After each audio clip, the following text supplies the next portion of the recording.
Magandang umaga, magandang gabi sa buong mundo. Ibahagi ko ang aking kaalaman at karanasan sa aking paglalakbay. Bago ako magkwento, please follow, like, share, and subscribe.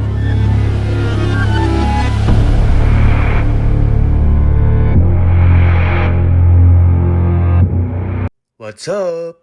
Baka akala nyo, may multong naka-item. Ikwento ko sa inyo kung ano ang Panama Canal. Ang Panama Canal ay shortcut na dinadaanan ng mga dambuhalang barko. Nakakatipid at mas malapit sa mga pupuntahan. Ito ay nakakonek sa Pacific Ocean at Atlantic Ocean.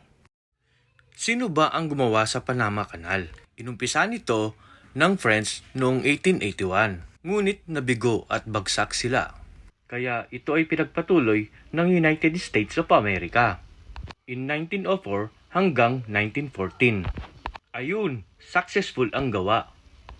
Ilan ba ang namatay dito sa Panama Canal during construction? Ang namatay is almost 30,000 na tao. Nagkaroon sila ng mga disease like malaria at yellow fever. Bago kami makalabas dito, may 12 lock chambers para makatawid at tuluyan makalabas ang barko.